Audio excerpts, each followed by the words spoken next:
China WW history की वो dominant superstar थी जो अपनी पीक पर किसी भी तरह से रुकने वाली नहीं थी, पर पर्दे के पीछे डब्ल्यूडब्ल्यू के साथ उसके रिलेशन खराब होते चले गए थे। और आज इस वीडियो में मैं आपको बताऊंगा कि कैसे एक डोमिनेंट सुपरस्टार अपने ही डिसीजन और बैकस्टेज कॉन्फ्लिक्ट्स के चलते सब कुछ गवा बैठी। चाइना का जन्म दिसंबर 27, 1969 को रोचेस्टर, न्यूयॉर्क में हुआ था और उनका असली नाम है जोएन मैरी लॉयर। चाइना के पिता शुरू से ही एक अल्कोहलिक और ड्रग एब्यूजर थे, जिसकी वजह से चाइना की अपब्रिंगिंग एक ऐसे इन्वायरमेंट में हुई थी जो सेफ नहीं था और वे अपने टीनेज ईयर से ही ड्रग्स लेने लगी थी, जिसकी वजह से चाइना को रिहैब जाना पड़ा था। और एक बार उनकी एक फाइट हो गई थी, जिसकी वजह से वो अपने पिता के साथ रहने लगी थी और उसके बाद उनकी मदर ने उन्हें कभी नहीं देखा था। चाइना का फिजिकल अपीयरेंस ऐसा था कि उन्हें सोसाइटी और उनके स्कूलमेट्स एक्सेप्ट नहीं करते थे और उनकी हाइट थी 5'11" और उनकी फिजिकल स्ट्रक्चर एक नॉर्मल लड़की जैसा भी नहीं था, जिसकी वजह से उनके फ्रेंड्स बहुत कम ही थे। और इसी दौरान चाइना ने वर्कआउट करना स्टार्ट किया और जिम जाने से उन्हें बॉडी बिल्डिंग का शौक लगा था। चाइना ने टेम्पा यूनिवर्सिटी से स्पेनिश लिटरेचर में ग्रेजुएशन पूरा किया 1992 में, और तब एक दिल दहला देने वाला हादसा उनके साथ हुआ था, जिसमें एक बार ड्रंक होने की वजह से उनके साथ दो लोगों ने उनका रेप किया था जो उनके कॉलेज के ही स्टूडेंट्स थे, जिसकी वजह से चाइना अब पर्सनली आदमियों से हेट करने लगी थी।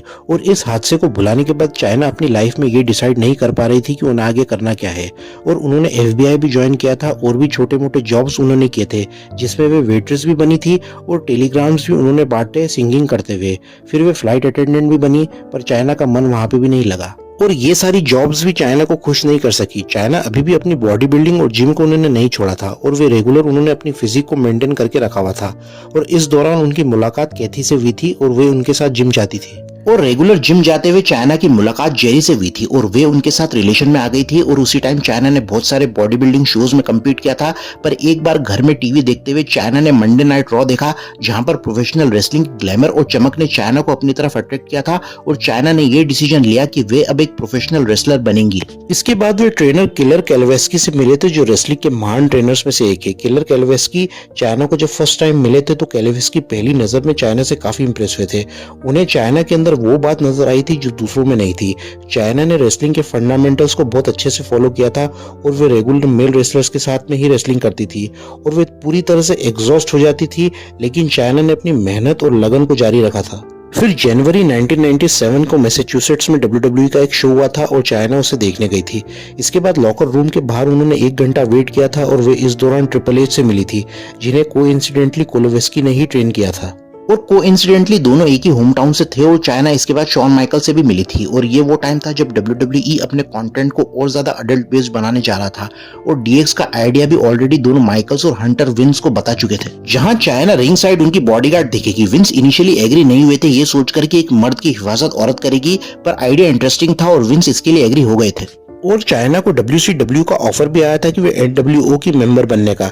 चाइना WCW जाने के लिए एग्री भी हो गई थी, पर शेन मिकमैन ने चाइना को WWE का कॉन्ट्रैक्ट दिया था, क्योंकि शेन को माइकल्स और ट्रिपल एच ने प्रेशराइज किया था, क्योंकि उस टाइम पर माइकल्स कंपनी के टॉप स्टार थे और चाइना का WWE में आना कंपनी के लिए एक टर्निंग पॉइंट बन सकता था। और इसी दौरान चाइना का ट्रिपल एच के साथ गहरा रिलेशन बन गया था और ट्रिपल एच भी चाइना को पसंद करने लगे थे। जैसे वे हैं वैसे ही चाइना के लिए ट्रिपल एच उनकी लव फॉर लाइफ थे और वे उनके लिए लॉयल थी। और अब चाइना WWE में एंटर करने के लिए रेडी थी और उसका डेब्यू हुआ था जब ट्रिपल एच और रॉक का मैच हुआ था फाइनल 4 इन योर हाउस में, जहां गोल्डस्ट ने इंटरफेयर कर दिया था और ट्रिपल एच रॉक से हार गए थे।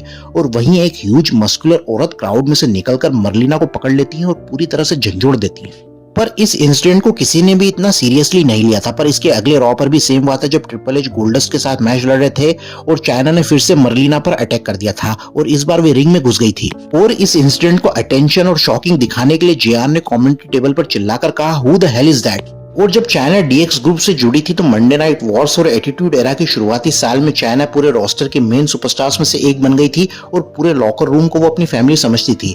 और विंस मैकमैन को भी चाइना के अंदर काफी स्ट्रॉन्ग पोटेंशियल दिखाई देता था। और इसके बाद 98 का साल भी खुद DX और चाइना के लिए काफी अच्छा रहा था। वे पूरे DX ग्रुप की बैकबोन थी और एक तरफ से पूरे ग्रुप की जान भी। चाइना किसी भी मैच में 1-on-1 कम्पीट नहीं करती थी, पर उसका प्रेजेंस ही काफी होता था उसे डोमिनेटिंग दिखाने के लिए। और फिर साल 99 चाइना के करियर का एक टर्निंग पॉइंट माना जाता है, जहां पर रॉयल रंबल 99 में उसने एंट्री करी थी। और जब ट्रिपल एच को मेजर हील के रूप में पुश किया जा रहा था तो चाइना की पॉपुलैरिटी भी साथ में मैसिवली ग्रो होने लगी थी। और इसी पीरियड में विंस ने चाइना की बढ़ती पॉपुलैरिटी को देखते हुए उसे डब्ल्यूडब्ल्यू चैंपियन बनाने का प्लान किया था। और समरस्लैम 99 होने से पहले ये रूमर्स पूरे लॉकर रूम में फैल गए थे कि चाइना ऑस्टिन को हराकर फर्स्ट वुमन बनेगी जिसने डब्ल्यूडब्ल्यू चैंपियनशिप होल्ड करी है। पर ऑस्टिन ने चाइना के अगेंस्ट टाइटल को ड्रॉप करने से मना कर दिया था। फिर वो स्पॉट मैनकाइंड को दिया गया, पर डब्ल्यूडब्ल्यू ने चाइना को इसके बाद मेजर स्टोरी लाइन्स ऑफर करी थी सोलो। चाइना क्राउड की फैन फेवरेट थी और जेफ जेरेट और ब्रिटिश बुलडॉग को चाइना ने हरा दिया था। नो मर्सी पर चाइना ने जेरेट को हराकर इंटरकॉन्टिनेंटल टाइटल अपने नाम किया। और फिर क्रिस जेरिको के साथ चाइना का फ्यूड रहा था, पर डब्ल्यूडब्ल्यू ने इन चाइना के अचीवमेंट्स को हिस्ट्री से गायब कर दिया। चाइना जब भी मेल रेसलर्स के साथ रिंग शेयर करती थी तो दूसरे सुपरस्टार्स को ये सेफ्टी मेंटेन करके चलना होता था कि चाइना कहीं इंजर्ड ना हो जाए। और फिर चाइना और एडी गेरेरो की लव स्टोरी ने भी फैंस को एंटरटेन किया था। चाइना अपनी पॉपुलैरिटी की पीक पर पहुंच चुकी थी और यहीं से उसके डाउनफॉल की कहानी स्टार्ट हो जाती है। और फिर डब्ल्यूडब्ल्यू से चाइना के पेमेंट डिस्प्यूट स्टार्ट हो गए थे और यहाँ चाइना ने विंस से इतने पैसों की मांग कर डाली थी जितना WW Steve Austin, Rock, Undertaker, Triple H को पे कर रहा था। और ये सब एटीट्यूड एरा के टॉप स्टार्स में से एक थे। चाइना पॉपुलर थी और वे सबसे बड़े नामों में से भी एक थी, पर चाइना कोई मेजर ड्रॉ नहीं थी जिसके लिए क्राउड ज्यादा महंगे टिकट खरीद कर अरीना में देखने आए। पर उसी दौरान चाइना को प्लेबॉय मैगजीन के न्यूड फोटोशूट का ऑफर मिला था और एक बार में ही उसे इतने पैसे मिल रहे थे जितना चाइना ने अपने पूरे करियर में भी नहीं कमाए थे। और विंस मैकमैन से जब चाइना ने इसकी परमिशन ली थी तो विंस ने चाइना को उनकी लीगल पॉलिसीज के तहत ये समझाया था कि वे एक ऑलरेडी क्रिश्चियन कम्युनिटी के अंडर प्रेशर में है अपने कंटेंट को लेकर। अगर वे किसी भी तरह की कंट्रोवर्सीज में आएंगी तो डब्ल्यूडब्ल्यू को इससे प्रॉब्लम होगी आगे फ्यूचर में। पर इसके बाद भी चाइना ने विंस की बात को नहीं माना था और फोटोशूट चाइना ने अपनी तरफ से करवाया। पर डब्ल्यूडब्ल्यू ने इस अपॉर्चुनिटी को भी अपनी तरफ से बेकार जाने नहीं दिया था और चाइना की फोटोशूट पिक्स को रेगुलर टीवी और डब्ल्यूडब्ल्यू प्रोग्रामिंग में दिखाया था। डब्ल्यूडब्ल्यू का मार्केट अर्ली 2000s में बहुत ज्यादा ग्रो हो चुका था और सुपरस्टार्स अपनी एक्स्ट्रा इनकम दूसरे मेन स्ट्रीम मीडिया से भी अर्न करते थे, जैसे merchandise, T shirt, action figures, फिर टेलीविजन और टॉक शोज, वीडियो गेम्स और दूसरे ऐसे बहुत सारे एंटरटेनमेंट से रिलेटेड प्लेटफॉर्म्स। तो यहाँ पर चाइना को पैसों की किसी भी तरह की कोई परेशानी नहीं आती। और दूसरे सुपरस्टार्स जो इसी पीरियड में पॉपुलर हुए थे जैसे Kane, Big Show, Hardys, Edge, Christian, Rikishi और दूसरी डिवास भी अच्छा पैसा कमा रही थी। तो यहाँ मैं कहूंगा कि चाइना की ज्यादा पैसों की मांग करना एक गलत इंटेंशन था। लेकिन सबसे बड़ा शॉकिंग फैक्टर तो अभी बाकी है, क्योंकि जब ट्रिपल एच अपनी मेजर फेज में आया था तो उसका सीक्रेट अफेयर स्टेफनी मैकमैन के साथ हो गया था और ये अफेयर उनका साल भर से चल रहा था। और चाइना को स्टेफनी के लिखे लव लेटर्स मिले थे कि वे हंटर से बहुत ज्यादा प्यार करती हैं और चाइना स्टेफनी को कन्फ्रंट भी करती है इसके लिए और स्टेफनी अपने रिलेशन को एक्सेप्ट कर लेती हैं और एकदम से चाइना स्टेफनी को चोक कर देती हैं और चीजें एकदम से बहुत ज्यादा खराब हो जाती हैं। फिर विंस मैकमैन आकर हालात को सेटल करते हैं, पर विंस यहाँ पर अपनी बेटी का ही साथ देते हैं। चाइना विंस को अपना फादर फिगर मानती थी, पर विंस यहाँ पर अपनी असली बेटी के पक्ष में खड़े थे और इस सिचुएशन ने चाइना को अंदर से पूरी तरह तोड़ कर रख दिया था। पर इसके बाद भी चाइना डब्ल्यूडब्ल्यूई में परफॉर्म करती रही थी और वे पॉपुलर थी और उनका खुद का स्टारडम था। रेसलमेनिया 17 पर चाइना ने आइवरी को हराया था और डब्ल्यूडब्ल्यू वुमेन्स चैंपियन बनी और अपना टाइटल फिर जजमेंट डे पर उन्होंने लीटा के खिलाफ डिफेंड कर लिया था। पर इसके बाद उन्हें अपना वुमेन्स टाइटल विकेट करना पड़ा था और ये चाइना का फाइनल अपीयरेंस साबित हुआ था डब्ल्यूडब्ल्यू में। चाइना के एकदम डब्ल्यूडब्ल्यू प्रोग्रामिंग से गायब होने का कारण फैंस को पता नहीं चल पा रहा था कि वे कहां चली गई हैं। पर 2002 के एक इंटरव्यू में चाइना ने कहा था कि डब्ल्यूडब्ल्यू के बाद वे दूसरे प्रोजेक्ट्स में अपना करियर बनाना चाहती हैं और ट्रिपल एच के ब्रेकअप से उनका कोई कनेक्शन नहीं। जिम रॉस ने यह क्लेरिफिकेशन दिया था कि चाइना म्यूचुअली एग्रीड थी अपने कॉन्ट्रैक्ट को एंड करने के लिए। और चाइना का रेसलिंग करियर खत्म होने के बाद उन्होंने बी ग्रेड मूवीज में एक्टिंग करी थी, पर उन्हें अपने फ्यूचर की भी चिंता थी और चाइना यहाँ से हेविली अल्कोहल की एडिक्ट हो गई थी। फिर आते हैं शॉन वॉल्टमन, जिन्हें एक्सपाक के नाम से जाना जाता है डब्ल्यूडब्ल्यू में, जो ट्रिपल एच के गहरे दोस्तों में से एक है। चाइना उनके साथ अब रिलेशन में आ गई थी।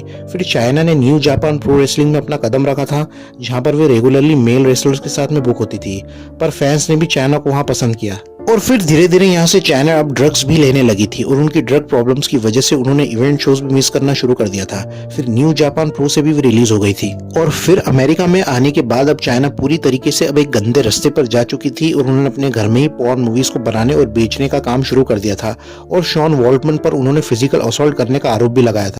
अडल्ट इंडस्ट्री में चाइना को इसलिए आना पड़ा था क्योंकि चाइना की फाइनेंशियल डिमांड्स बढ़ती जा रही थी और डब्ल्यूडब्ल्यू से एग्जिट के बाद चाइना को अभी तक कोई दूसरा स्टेबल प्लेटफॉर्म नहीं मिला था और अडल्ट इंडस्ट्री में परफॉर्मर्स को पेमेंट भी ज्यादा मिलती थी और चाइना ने इस एक्सपीरियंस को भी अपनी तरफ से ब्यूटीफुल बताया था और अपने एडिक्शन और दूसरे एक्सपेंडिचर्स की नीड को पूरा करने के लिए चाइना को यह कदम उठाना पड़ा था।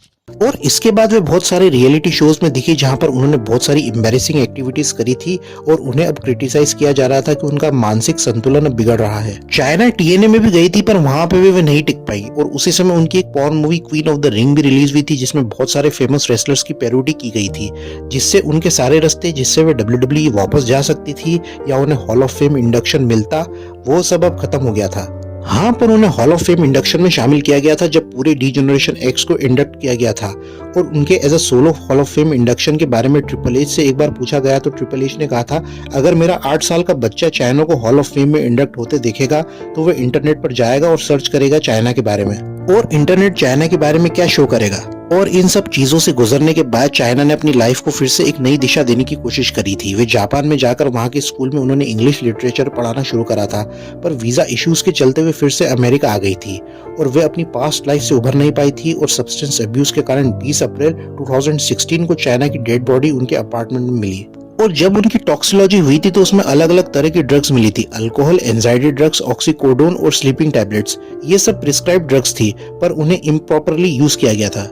चाइना का रेसलिंग करियर जब से खत्म हुआ है तब से वे डिप्रेशन, एडिक्शन और इमोशनल ट्रॉमा से गुजर रही थी और इसी के चलते उन्हें अलग अलग रिहैब्स में जाना पड़ता था और वे कई बार रिकवर भी हुई, पर फिर भी वे अपने एडिक्शन को कंट्रोल नहीं कर पा रही थी। और फिर दिसंबर 2008 को उन्हें हॉस्पिटल ले जाया गया था जहां पर उनके हाथ पर कट्स थे और उनकी फैमिली के साथ भी चाइना के रिलेशन खत्म हो गए थे, पर 2014 में जाकर वे अपनी मदर से मिली थी। और मुझे आखिरी पिक्चर चाइना की गूगल पर ये मिली जहां पर वे अपने फादर की ग्रेव पर उन्हें श्रद्धांजलि दे रही थी, जिसे देखकर मुझे पर्सनली काफी दुख हुआ था क्योंकि हम जैसे डब्ल्यूडब्ल्यूई के फैंस बचपन से ही चाइना को परफॉर्म करते हुए देखते थे, पर अपने आखिरी के सालों में चाइना की ये दशा हो जाएगी, इसे देखकर काफी अफसोस होता है।